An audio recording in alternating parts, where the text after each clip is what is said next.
Halo Sobat Investor, selamat datang kembali di podcast 4%. Dan pada episode kali ini kita akan membahas 5 buah kesalahan investor pemula yang harus dihindari versi Dodi Bicara Investasi.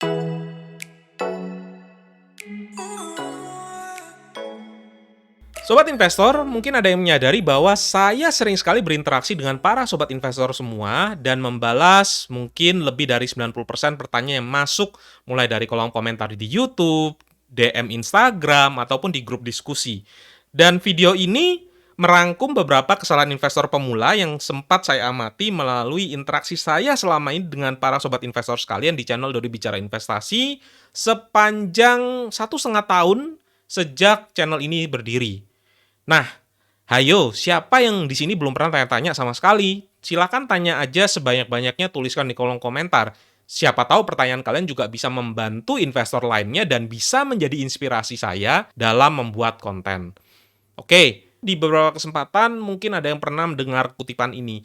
Saat investasi terbaik itu adalah kemarin, saat terbaik kedua untuk investasi adalah saat ini. Itu adalah kutipan yang sering sekali dibagikan dengan tujuan memotivasi banyak orang untuk segera mulai investasi. Namun tidak jarang, investor pemula melakukan kesalahan-kesalahan yang seharusnya bisa dihindari. Kita akan langsung saja masuk ke kesalahan investor pemula yang pertama. Memilih investasi karena tergiur potensi return yang tinggi, tetapi tidak sanggup menerima penurunan jangka pendek. Dan beberapa pertanyaan sering sekali masuk pada saya. Pak, investasi saya di saham A sekarang ini sedang turun. Katanya investasi di saham itu bisa kasih untung sampai 15% per tahun. Tapi sekarang kok saya malah minus 15%. Dan investor yang tipe ini, dia tidak memperhatikan yang namanya resiko sama sekali, tetapi lebih fokus kepada keuntungan. Dan saya ibaratkan ini seperti orang yang sedang pacaran. Biasanya pasangan itu hanya mau yang manis-manisnya saja, tetapi minta putus kalau ada pertengkaran hebat. Sama seperti investor maunya ketika return-return yang tinggi, mau yang manis-manis saja, tetapi ketika turun ingin segera untuk cut loss.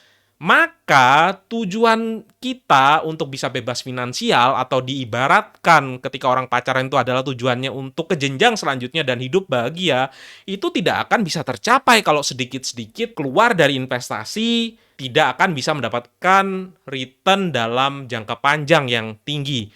Nah, ini saya akan coba ambil dari pengalaman saya pada saat pandemi. Kita akan coba lihat portfolio investasi saham saya. Dan ini adalah rekap dari bulan Februari ketika pasar saham itu sedang turun-turunnya sampai akhir bulan Desember di 2020. Dan apabila sobat investor lihat di sini pada bulan Februari dan Maret, itu saya mengalami penurunan 11% dan 16% di sini. Kalau di total itu sekitar 27%. Dengan nominal yang tidak sedikit yaitu sekitar 450 juta turunnya.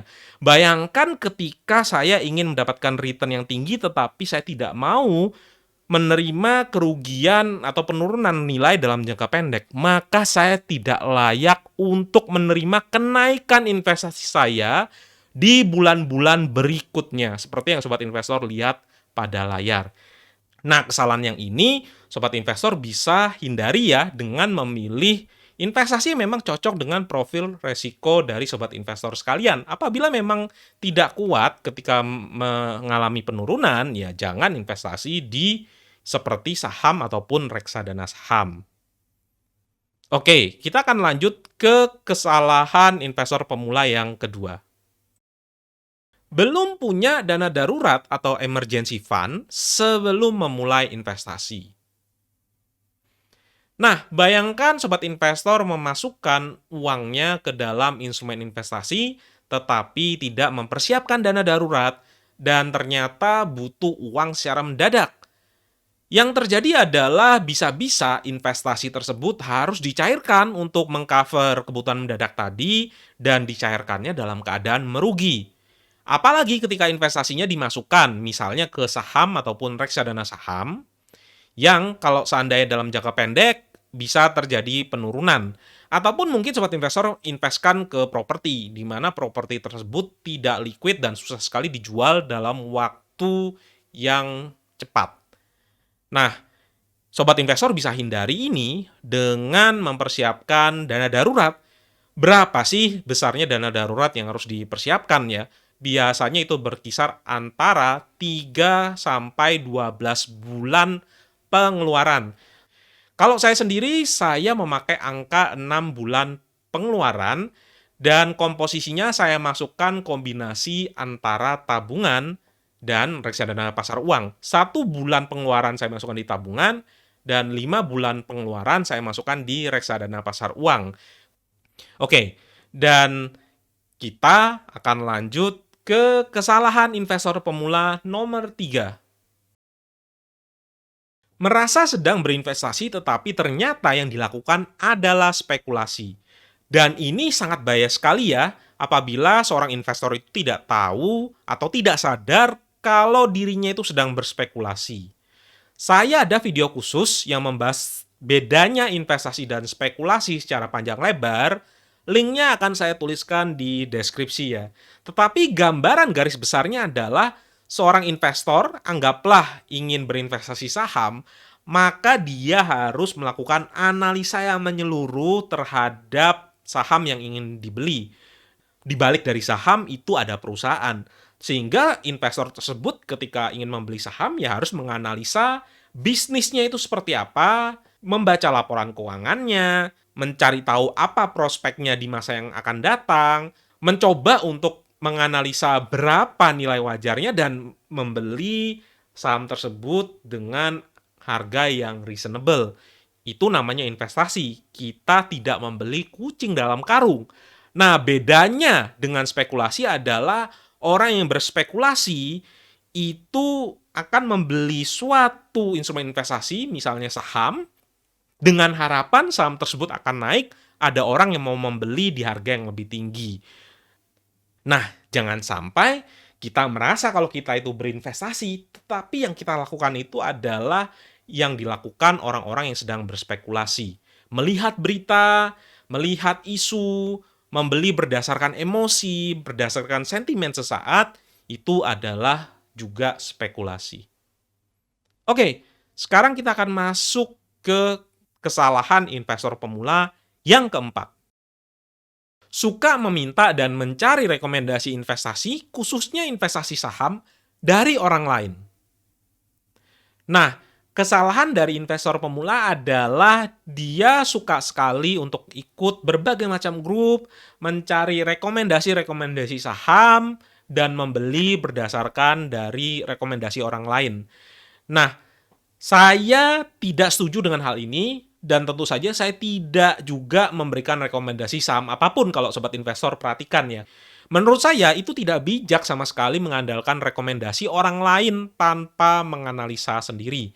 Saya punya 4 alasan. Alasan pertama, investor tersebut tidak akan punya keyakinan setelah membeli apabila dia ikut-ikutan rekomendasi orang lain. Sehingga mudah panik ketika harga dari saham yang dia beli itu turun atau berfluktuasi. Alasan kedua adalah investor mudah sekali untuk dimanfaatkan orang lain. Kalau seandainya orang tersebut punya niat yang jelek ya, orang yang mau pom-pom akan suatu saham. Yang ketiga, investor yang membeli karena rekomendasi orang lain tidak bertanggung jawab atas uang yang digunakan. Bayangkan capek-capek mencari uang, kemudian membeli suatu barang dari rekomendasi orang lain yang tidak dikenal sama sekali. Dan yang terakhir, yang keempat, investor yang mengandalkan rekomendasi itu akan selamanya hidup dari rekomendasi orang lain, selamanya akan bergantung dari pemberi rekomendasi. Nah, ini agak sedikit beda ya dengan misalnya rekomendasi reksadana, karena komposisi dari reksadana itu sudah diatur oleh manajer investasi. Oke, sekarang kita akan masuk ke kesalahan investor pemula yang terakhir. Ingin kaya secara cepat dari investasi. Kalau kita ingin kaya secara cepat, jangan dari investasi, tapi dari bekerja, mendapatkan active income. Investasi itu tujuannya adalah membuat passive income, dan biasanya passive income ini tidak membuat kita itu kaya secara cepat. Dan bekerja ini bisa banyak ya, bisa menjadi karyawan, ataupun kita membuat usaha sendiri atau menjadi entrepreneur. Nah, investor yang punya mindset yang salah seperti ini, yang merasa investasi itu adalah tujuan untuk bisa menjadi kaya secara cepat, itu biasanya akan selalu terus-menerus mencari investasi mana nih yang bisa memberikan keuntungan yang tinggi, yang cepat, tapi resikonya serendah mungkin. Dan investor ini akan menjadi sasaran empuk dari investasi-investasi bodong. Saya akan kasih gambaran investor tersukses di dunia, yaitu Warren Buffett. Return atau imbal hasil investasinya setiap tahun rata-ratanya itu 20% per tahun. Tapi dia lakukan itu secara konsisten selama lebih dari 50 tahun. Nah, masuk akal atau tidak apabila ada yang menawarkan kepada sobat investor investasi yang 20% per bulan keuntungannya, ataupun 1% per hari. Secara logika itu sangat tidak masuk akal. Dan larilah sejauh-jauhnya ketika ditawarkan investasi-investasi yang terlalu too good to be true. Dan saya akan coba tambahkan suatu quotes yang sangat menarik ya dari wawancara Jeff Bezos dan Warren Buffett. Jeff Bezos mengatakan bahwa Warren Buffett, strategi investasimu itu sangat simple. Mengapa tidak semua orang meniru strategi investasimu? Warren Buffett menjawab, karena tidak ada orang yang mau menjadi kaya secara lambat. Oke, sobat investor, itu adalah 5 buah kesalahan investor pemula versi saya sendiri. Apalagi kira-kira kesalahan-kesalahan lain yang biasanya dilakukan oleh investor pemula? Silakan sobat investor tuliskan ya di kolom komentar. Setelah ini saya akan coba untuk membahas portfolio dana pensiun saya secara cepat di minggu ini. Sobat investor, mari coba kita akan lihat perkembangan dari portfolio dana pensiun saya, dan di sini nilai portfolio saya pada minggu ini adalah 676 juta. Dan apabila sobat investor sempat sadar, saya sempat membuat video yang judulnya adalah untung 100 juta dari investasi reksadana selama 1,5 tahun di Bibit. Dan sekarang keuntungan saya dari yang tadinya 100 juta di beberapa minggu yang lalu itu turun menjadi 77 juta. Artinya turun lebih dari 20 juta dalam waktu hanya 2 minggu. Dan mengapa ini bisa terjadi? Apabila sobat investor lihat dari dana pensiun saya, itu komposisinya adalah 70% itu di reksadana saham, atau di sini saya memilih reksadana indeks. Dan ini adalah hal yang harus saya hadapi. Keuntungan saya yang tadinya 100 juta itu bisa saja turun dalam waktu jangka pendek ya. Tetapi saya tetap memutuskan untuk berinvestasi dominan di reksadana saham, memilih robo advisor level 10 karena saya masih membutuhkan dana saya mungkin puluhan tahun lagi ya, bukan di saat ini. Saya siap menerima penurunan jangka pendek.